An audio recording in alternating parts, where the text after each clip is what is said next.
as you can probably tell by the title of this video, I'm going to be talking about Forspoken versus Hogwarts.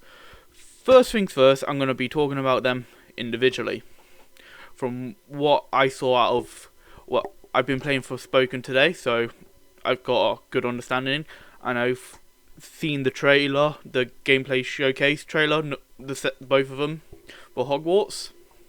So I'm going to be talking about them and how they're, going to clash with each other and how they're not, and how one might kill the other.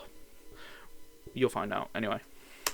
Alright, let's talk about Forspoken first, since, it's the one that's already released, and it's freaking awesome. Buy it now. Buy. If you don't trust my word for it, you can play the free demo.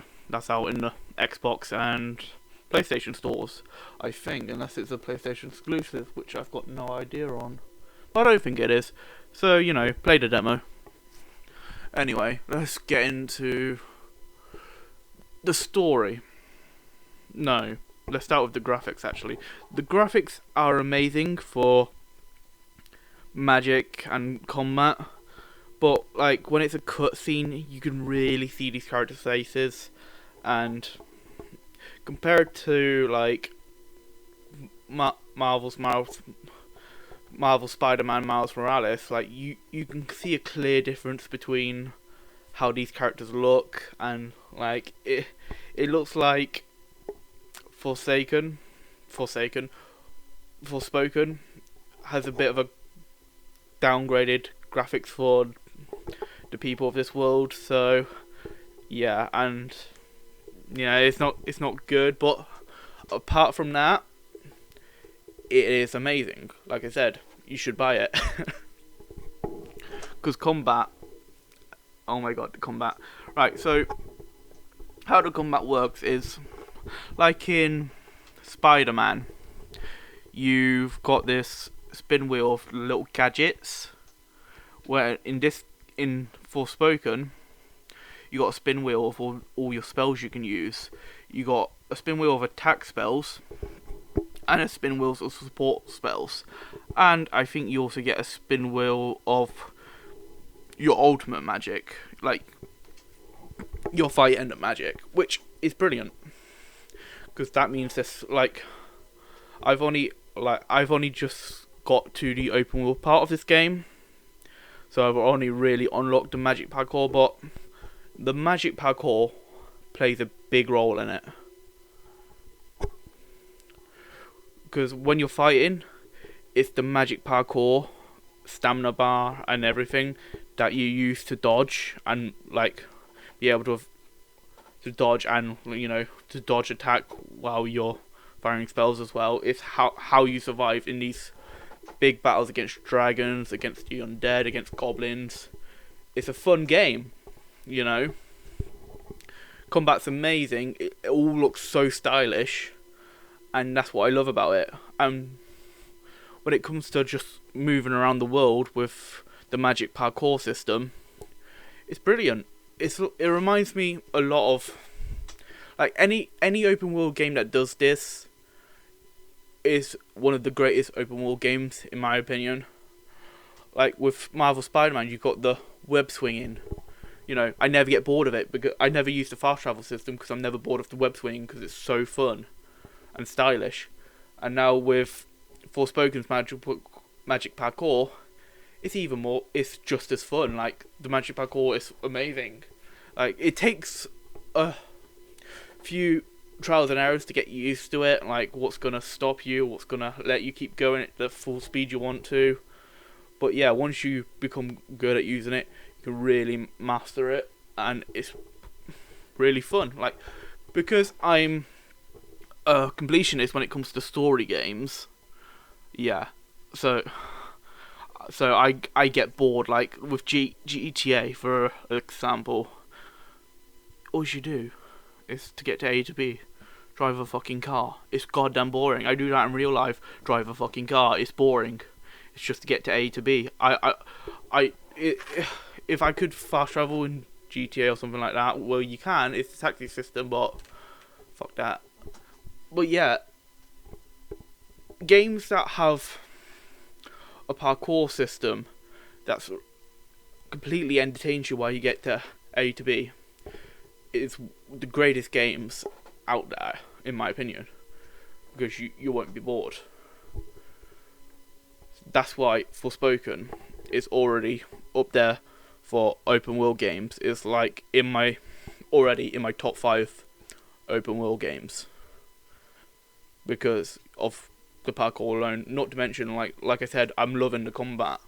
The combat reminds me of a bit of, imagine you playing Spider-Man. Let's go with that again. Spider-Man. But instead of being able to punch your foes, you can just constantly web shot everyone. That's what it's like. And it's fun. They've nailed the combat in this game. The magic, it's just fun. Story-wise, right now, I'm still at the beginning.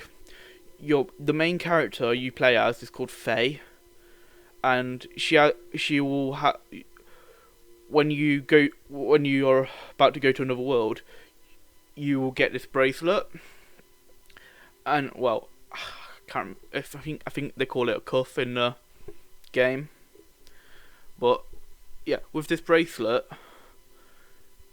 it has a human soul and mind in it, so it's constantly talking to Faye, and the dialogue between them, man, is hilarious. It's easily one of the 3 best parts of this game. Magic combat, the parkour system in it, and the dialogue between these two. It's funny. I find myself, I don't usually laugh at stuff, even when, take, what's it called, Borderlands for example. I would only rarely, really rarely laugh at something in Borderlands, otherwise it's just boring to me. I wouldn't find anything really that funny. But with the conversation between the Brace and Faye, I'm giggling to myself now and again. I'm just like, whoa, did I actually just laugh at that? Because the conversation actually feels real. It's like a conversation I would have with, I don't know, my friends, or hell, even my mum sometimes. I would have a conversation like that. That is one of the main reasons you should pick up this game, because it's funny, it's entertaining, and it's good. And that's pretty much it I can really say for this game right now, because I've only just got to the bit where it's open world, and I'm still basically at the start. I've only managed to put I'd say about 2 to 4 hours into it. And yeah, I can't wait to get back to it, to be honest. I'm literally turning around and looking at my PS5 going, yeah, I'll be playing you in a minute, because I really want to get back to that game. And I guess that's going to be it for me talking about Forspoken for now. I'm going to move on to Hogwarts. Alright, it's time to talk about Hogwarts. No, actually, wait, hold on. I need to watch the showcase again to get it fresh in my mind. Otherwise, I won't remember crap. Alright, now, again, for Hogwarts Legacy. Let's start with combat, like I did with the other game. Combat looks phenomenal. It looked from what I could tell of it, first off, the attack button is R2. So with R2 you can do a normal spell attack. You know, it's just kind of like throwing rocks at people. It's nothing special, but it's there as a basic attack. Now if you hold R2, that's when you get to your spells that need cooldown. And you know, I don't know much about the world of Harry Potter personally, because I've never liked the character of Harry Potter.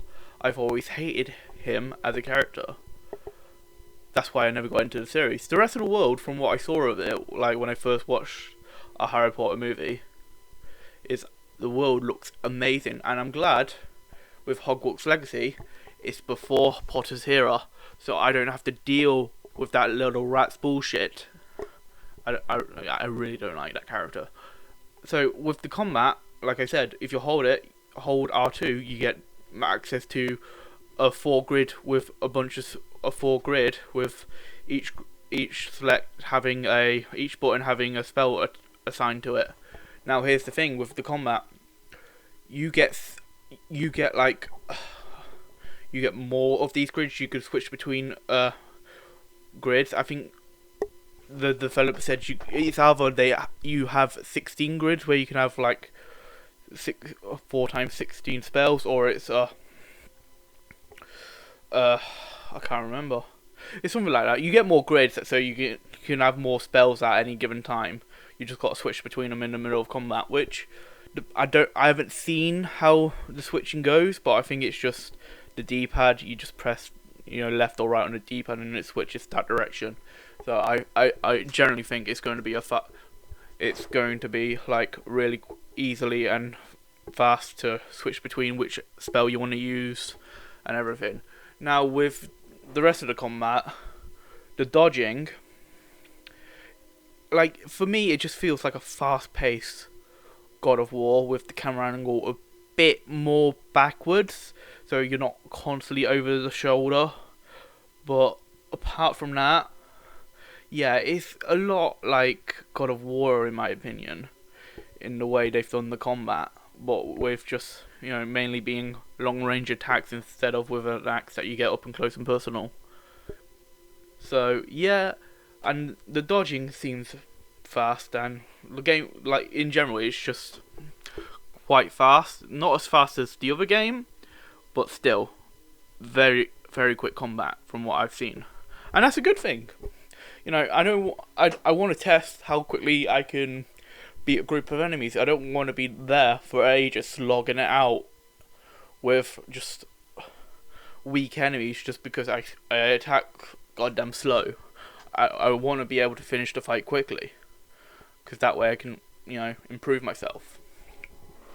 Now, with how you get around in Hogwarts, so you can either run around, or you can use your broom, or you can use a mount. Boring. Boring, boring, boring. So with the broom and mount, you're basically just on something that flies, or something that, acts like a car, and just goes faster than walking. Like, I'm probably going to get hate for this, but that's just how I feel. Like, I want to be entertained when I'm going to A to B. I don't want to, like, go, because it's taking forever. I'm a completionist. Like, I'm constantly going from one objective to another, side and main, and collectibles, just so I can complete the game fully, because otherwise I'll just be driving myself crazy if I don't do that. Seriously, I will drive myself crazy. I'll be constantly waking up in the middle of the night thinking I should have completed it. I've got a problem. So yeah, that's why I just think like the way you get around the world is boring, and that's a letdown, because this game looks amazing. Now, again, for me, same problem with, like, this is kind of a similar problem I had with, like, we're moving on to the story now, well, graphics. This is kind of a similar problem I had with, Forspoken, sorry. And that's in cutscenes, man. Look, like, because they've made this game, like, they've put a lot into this game. The world looks amazing and everything. Spells look amazing, but the characters themselves, they look amazing, but when they're talking, it just looks very robotic to me. I don't know how I can word that better. It just doesn't look right to me, And that's because they went, instead of having just one main character and being able to focus on the rest of the NPCs in the world, they've literally just made it so you can design your own character, and that just when a game does that ruins like how people, how the NPCs and your character talk to one another, because you can just tell it's not quite right, and it's that irks me when like games do that. Now, don't get me wrong, I love being able to create my own character. Like, you know, as the game developers said, this is your journey, your school life in Hogwarts. I get why they did it. From a story perspective, I get it, and it makes sense. It just doesn't look right when the characters are talking to one another. And that's my gripe with it. Moving on from that to the story. I have no idea what's going on in this game, to be honest. I'm pretty sure.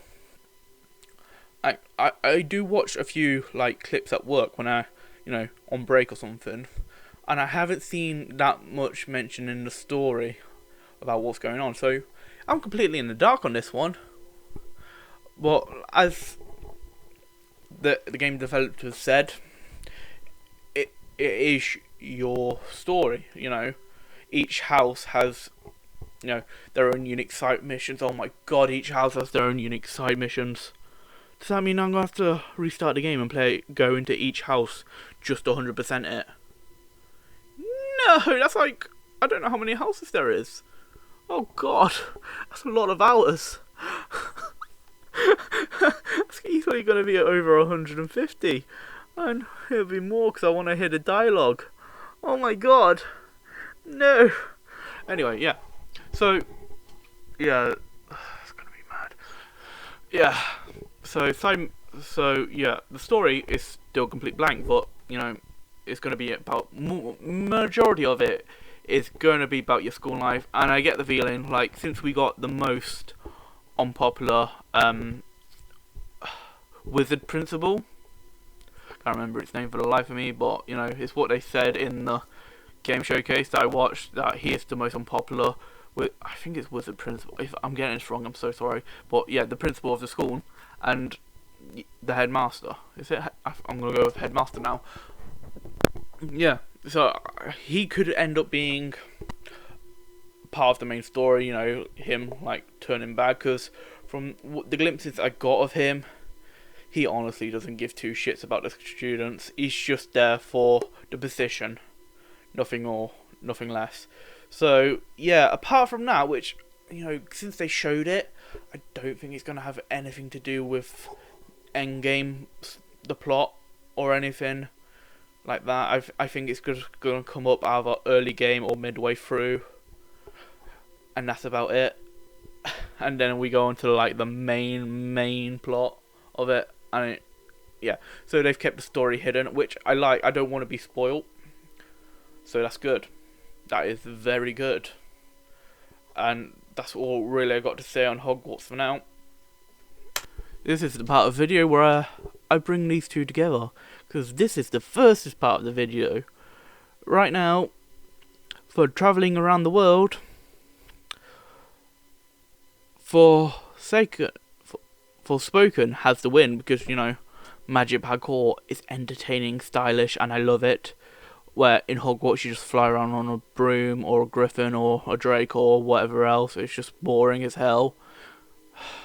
Get some better ways to travel around the world, please. If you do another game, please.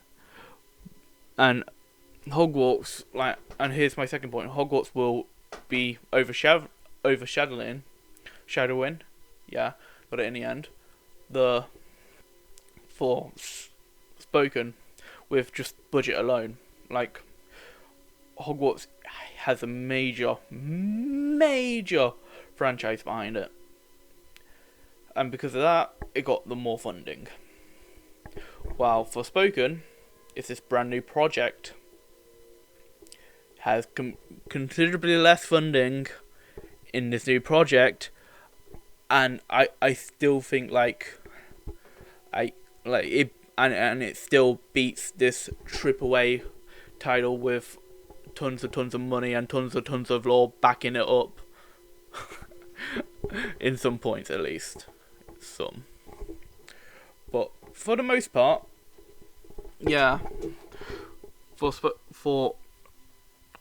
Forspoken is going to get completely overshadowed.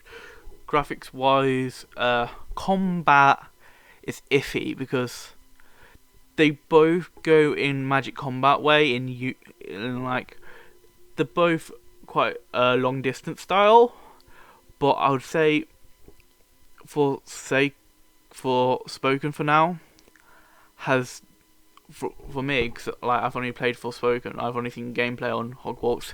Forspoken has, you know, the better combat for now from what I'm seeing, from what I've played, because being how you dodge is amazing.